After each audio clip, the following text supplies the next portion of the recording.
안녕하세요 여러분. 오늘은 중급 확장 훈련 14번째 시간이에요. 자, 너무 오랜만이죠. 오늘도 새 문장을 가지고 연습을 해볼 건데요. 자, 먼저 첫 번째는 느린 속도로 읽을 테니까 듣고 따라 하시면 됩니다. 遇到困难同学们都找他出主意。班长事智多星，遇到困难同学们都找他出主意。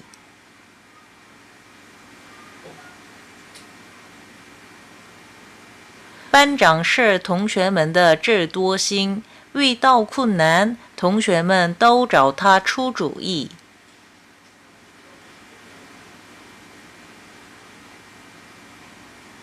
班长是我们班级同学们的智多星，遇到困难同学们都找他出主意。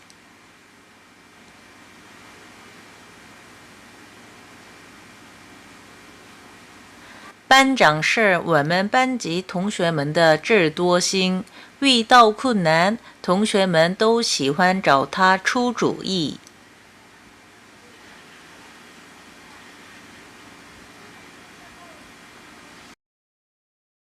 자, 문장을 볼게요. 智多星이라는 말을 모르시는 분은 참 버벅거리지 않았을까 싶어요. 자, 우선 문장을 크게 끊어보면요. 班长是智多星. 什么智多星呢? 그 앞에 이제 띵위가 있어요. 수식어죠. 자, 그러면은 智多星이 뭔지를 알아야 되는데 그 수호전에 오용이라는 사람의 별명이에요. 그래서 지략 혹은 뭐 지혜가 굉장히 뛰어난 사람 이런 의미예요. 그러면 이거를 이제 찾아보면 지다성이라는 말도 쓰입니다. 수호전의 오용은 뭐 지다성 오용 뭐 이렇게 이제 나오는데 그러면 이거 지역을 하면 반장은 우리 반의 친구들의 지다성이다. 한국어에서 이렇게 말씀하시는 분이 계시나요? 저는 이렇게 하여튼 말은 안 하는데 그러면 우리가 모두가 알 수 있는 그런 단어 표현을 쓴다면 반장은 우리 반 학생들의 뭐 지략가이다 아니면은 똑똑 박사이다. 뭐 매우 뛰어난 두뇌이다. 여러 가지 표현을 그때그때 쓰시면 될 것 같아요. 자, 계속 넘어가면요. 遇到困难 어려움에 닥쳤을 때, 어려움에 직면했을 때, 同学们都喜欢找他出主意. 出主意를 또 아셔야겠죠. 出主意 하면은 방법을 찾아내다 라는 뜻이에요. 그래서 이 문장은 학생들은 그에게 방법을 알려달라고 하는 것을 좋아한다. 이렇게 해석을 할 수 있겠죠. 이 문장 자체는 智多星이랑 出主意 이 두 부분만 해결이 되면 사실 어려운 문장은 아니에요. 자, 그러면 빠른 속도로 낭독할 테니까 듣고 따라 하시면 돼요. 遇到困难同学们都找他出主意。班长是智多星，遇到困难同学们都找他出主意。班长是同学们的智多星，遇到困难同学们都找他出主意。班长是我们班级同学们的智多星，遇到困难同学们都找他出主意。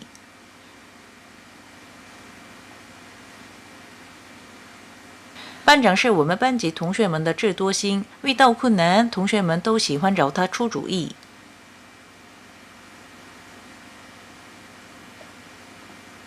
두 번째 문장입니다. 我感受着最温暖的阳光。我感受着世界上最温暖的阳光。我踏着这片土地，感受着世界上最温暖的阳光。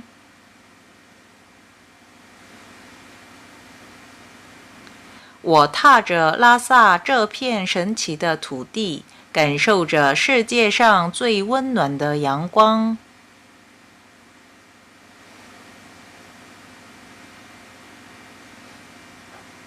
我终于踏着拉萨这片神奇的土地，感受着世界上最温暖的阳光。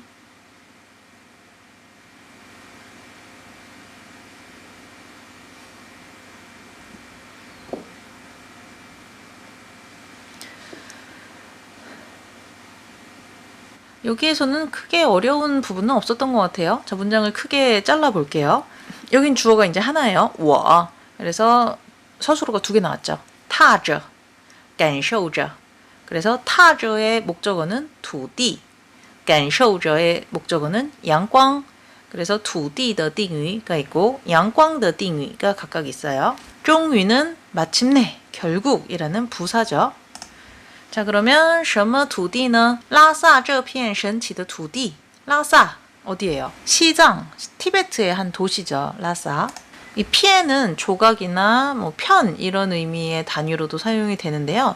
지금 여기서처럼 어떤 지역, 넓은 지역이나 면적을 셀 때도 이 양사를 씁니다. 神奇的土地예요. 신기한 토지죠. 그러니까 땅이라고 그냥 하면 되겠죠. 그러면 그 서술어 타로 다시 돌아가면요. 타는 이제 밟다, 디디다 이런 의미가 있어요.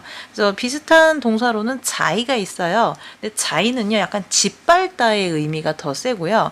타는요 그거를 밟고 올라서는 그냥 디딘 그런 의미가 조금 더 세요. 자, 그래서 그냥 똑같이 둘 다 밟다라고 해석을 해도 상관은 없어요. 근데 이런 차이는 있다. 어느 정도 어감의 차이는 있다. 알고 계시면 좋겠고요. 그래서 타저土地 땅을 밟은 거예요. 나는 마침내 라사라는 이 신기한 땅을 밟았고 이어서 感受着什么什么阳光 感受는 느끼다라는 동사잖아요. 그래서 어떠한 햇빛을 느낀 거예요. 무슨 햇빛인가요? 世界上最温暖的阳光 세계에서 가장 따뜻한 그런 햇빛을 느꼈다. 그래서 여기서는 큰 어려움이 없기 때문에 바로 넘어가도록 하겠습니다. 자, 빠르게 낭독할 테니까 듣고 따라서 말씀하시면 돼요. 我感受着最温暖的阳光。我感受着世界上最温暖的阳光。我踏着这片土地，感受着世界上最温暖的阳光。我踏着拉萨这片神奇的土地，感受着世界上最温暖的阳光。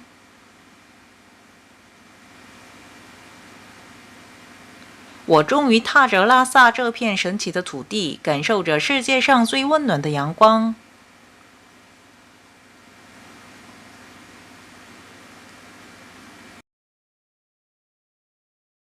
妈妈开始准备晚饭了。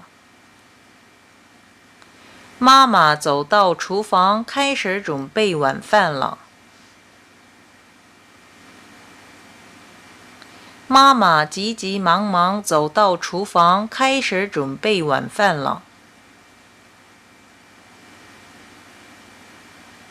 妈妈先是洗手，然后就急急忙忙走到厨房，开始准备晚饭了。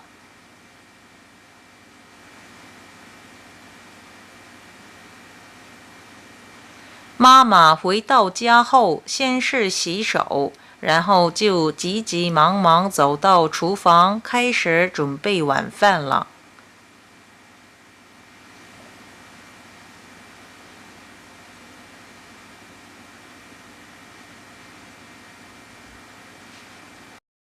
이 문장은 크게 어렵진 않으셨을 거예요. 자, 문장을 한번 나눠볼게요. 주어는 하나밖에 없어요. 마마. 자, 그러면 처음 큰 구조를 파악해봐라 라고 하면은 딱 눈에 보여야 되는 거는 先是 A, 然后 B예요. 그래서 A를 한 다음에 B 한다 해서 동작의 순서가 명확하게 구분이 되어 있습니다. 근데 그 A 앞부분에 보시면 回到家后라는 또 하나의 덩어리가 살짝 껴있죠. 그래서 첫 번째 서술어는 回到가 되겠어요. 두 번째 서술어는요. 洗手의 그 시가 되겠고요. 세 번째 서술어는 走가 되겠습니다. 근데 뒤에 또 나오죠. 이어서 开始准备가 있어요.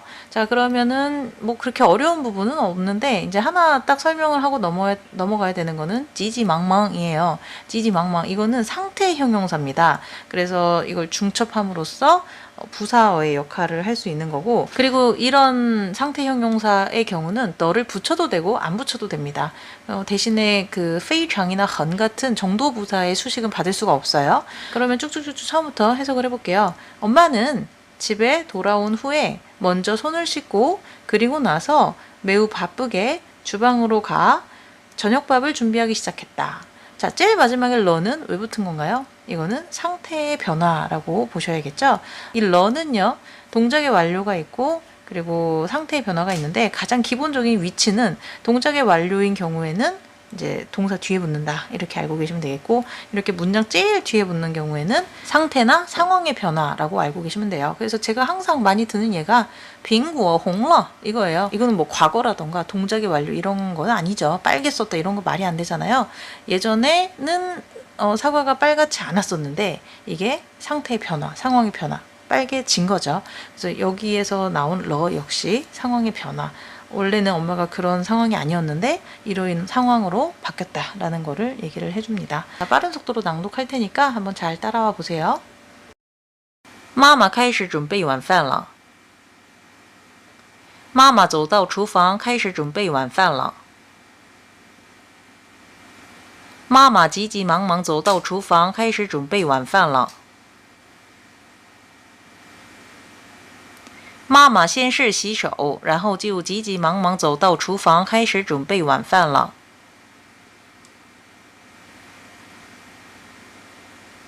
妈妈回到家后先是洗手，然后就急急忙忙走到厨房开始准备晚饭了。